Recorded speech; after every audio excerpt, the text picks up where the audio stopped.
नमस्कार फ्रेंड्स, मैं डॉक्टर पंकज आनंद एक सीनियर फिजिशियन और क्रिटिकल केयर स्पेशलिस्ट हूं। आज मैं आपसे एक ऐसे टॉपिक, एक ऐसे प्रश्न का जवाब ढूंढने आया हूं आपके बीच, जिसका जवाब आपको, मुझको, सबको बेसब्री से है कि ये पेंडेमिक, ये कोविड-19 का पेंडेमिक क्या खत्म होगा? तो होगा तो कब? तो अगले 5-7 मिनट मैं इस प्रश्न की गहराई में जाने की कोशिश करूंगा। देखिए, हम सब इस समय, जैसा सब जानते हैं, कोविड की पेंडेमिक की गिरफ्त में हैं। हमारा कोई रिश्तेदार या हम खुद इससे सफर कर रहे हैं और हम सब डेस्परेटली वेट कर रहे हैं उस मैजिक बुलेट वैक्सीन का। ये मान के चल रहे हैं कि ये वैक्सीन आएगा और कोरोना ऐसे चला जाएगा। I don't think that is going to be the scenario. क्यों? क्योंकि सच्चाई में आज तक की जितनी भी महामारियां आई हैं मानवता में, उनमें वो करीब करीब सारी की सारी बीमारी किसी न किसी रूप में आज भी हमारे बीच मौजूद हैं। थोड़ा सा आपको पास्ट में लेके चलता हूं। देखिए, आज से करीब 60 जनरेशन्स पहले, यानी लगभग 500 एडी की बात कर रहा हूं, एक बहुत बड़ी महामारी कई बार आई, जिसको इसका नाम आपने सुना होगा, प्लेग या बुबोनिक प्लेग बोलते हैं। और इसने करीब करीब एक बार में 20 करोड़ लोगों को खत्म कर दिया, मार दिया। फिर धीरे धीरे लोगों को रियलाइजेशन हुआ कि प्लेग जनरली गंदगी से होता है, चूहों द्वारा फैलाया जाता है। बहुत जैसे जैसे पता चला, लोगों ने अपना जीवन शैली बदली और धीरे धीरे प्लेग कम होता चला गया। फिर दवाइयां भी आई प्लेग के अगेंस्ट, और फिर यर्सीनिया पेस्टिस नाम के बैक्टीरिया से होता था, तो उसके अगेंस्ट दवाई आ गई और प्लेग के बारे में हम सब भूल गए। लेकिन अब भी कई बार प्लेग, अगर आपको याद हो, कुछ साल पहले सूरत में प्लेग फैला था।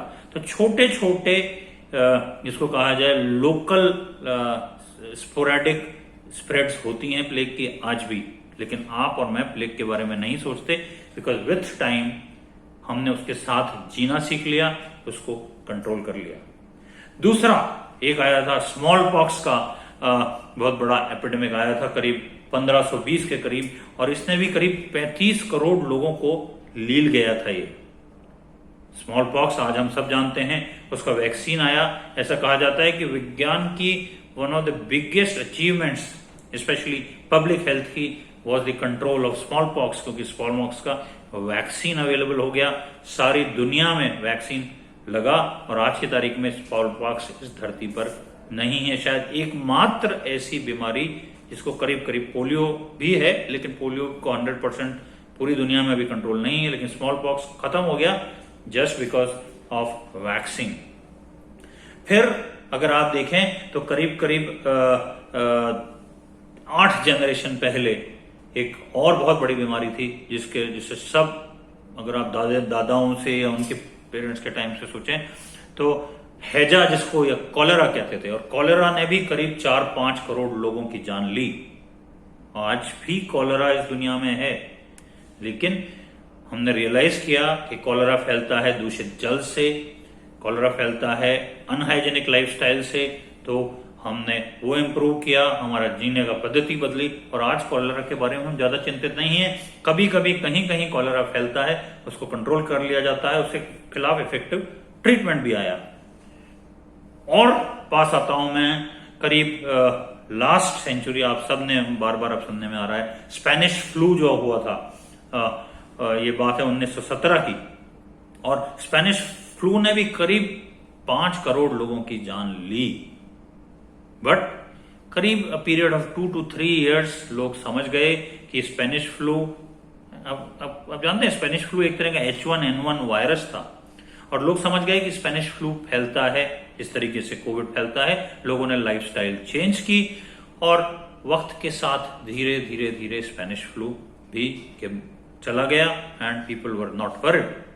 और पास आइए, बात करते हैं HIV एड्स की।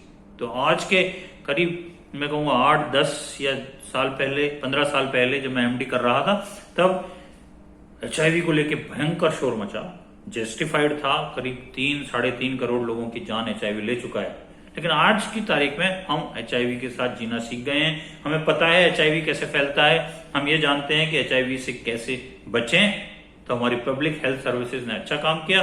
Plus we now have medicine जो शायद क्योर करें ना करें, लेकिन HIV को कंट्रोल कर लेती हैं और एक प्रॉपर हेल्दी लाइफ स्पैन हमें दे देती हैं। और एपिडेमिक्स आए, सर्स आया इस सदी में ही, अभी कुछ साल पहले एक मिडिल ईस्ट रेस्पिरेटरी सिंड्रोम या मर्स आया जिसने हार्डली 900,000 के करीब लोग मारे। बट इन सब के साथ हमने जीना सीख लिया।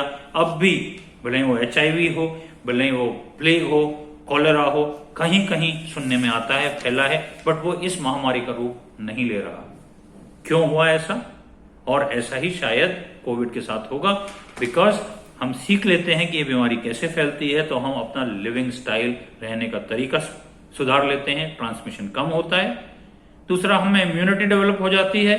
तीसरा, हमारे थेराप्यूटिक ऑप्शंस यानी इलाज के तरीके हम वक्त के साथ खोज लेते हैं। So coming to the most important question जिसको मैं डिस्कस कर रहा हूं, इसका अंत कैसे हो पाएगा? देखिए 100% तो कोई भी नहीं, पंडित भी नहीं बता पा रहे हैं, लेकिन अगर हम अंत के बारे में बात करें तो अंत क्या है? अंत को आप दो तरीके से परिभाषित कर सकते हैं। एक तो जिसको हम अंग्रेजी में बोलते हैं एपिडेमियोलॉजिकल एंड।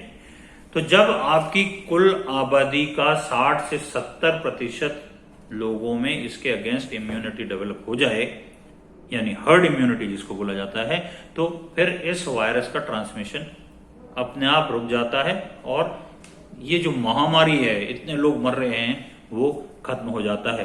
अब ये इम्यूनिटी दो तरीके से आ सकती है, या तो 60 से 70% व्यक्ति इस दुनिया में इन्वॉल्व हो जाए, इन्फेक्ट हो जाए, या हम एक वैक्सीन डेवलप करें। तो coming to the most important question, तो ये वैक्सीन कब आ रहा है?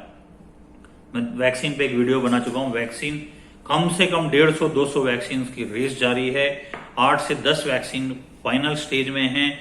उनमें से निश्चित रूप से 1 या 2 वैक्सीन 31 दिसंबर से पहले दुनिया में अनाउंस हो जाएंगे।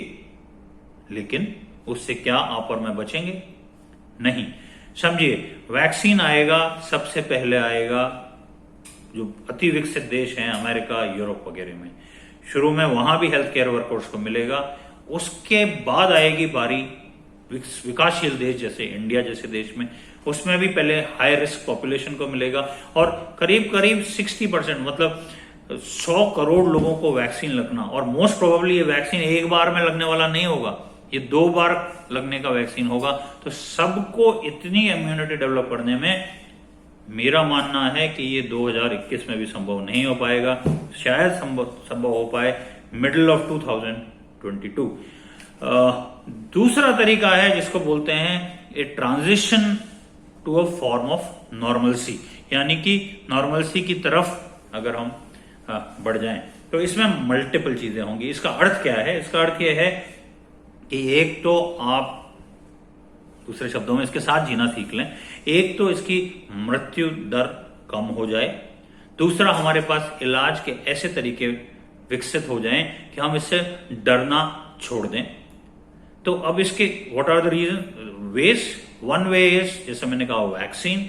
वैक्सीन कम मात्रा में उपलब्ध है, लेकिन जो हाई रिस्क लोग हैं उनको वैक्सीन मिल जाए। क्रॉस इम्यूनिटी डेवलप हो जाए, हमारे ट्रीटमेंट ऑप्शंस बेटर हो जाए। तो ये सारी जब चीजें हो जाएंगी तब we can wait and look for a scenario. So my dear friends, ये उम्मीद रखना कि आपका इस साल वैक्सीन मिल जाएगा, इस साल इम्यूनिटी हो जाएगी, इस साल कोरोना चला जाएगा, वो नहीं होने वाला। प्रे करिए कि नेक्स्ट ईयर दिवाली तक शायद हमें कुछ रास्ता मिलने लगे, कुछ होप मिलने लगे। तब तक लेकिन घबराना नहीं है। आज से अगर मैं 4 महीने पहले की बात करूं तो हमें कुछ भी पता नहीं था इस बीमारी के बारे में, बहुत लोग मर रहे थे। अब कई ऐसी दवाइयां आ गई हैं, सस्ती, easily available, for example steroids, for example low molecular weight heparins, for example even remdesivir, जिन्होंने मृत्यु दर को सिग्निफिकेंटली कम किया है। तो जैसे जैसे समय बीते जा रहा है, we are progressing, But since it is going to take a long time, we have to learn to live with it. We have to use the masks, the social distancing, hand washing. लापरवाही जानलेवा होगी। धन्यवाद।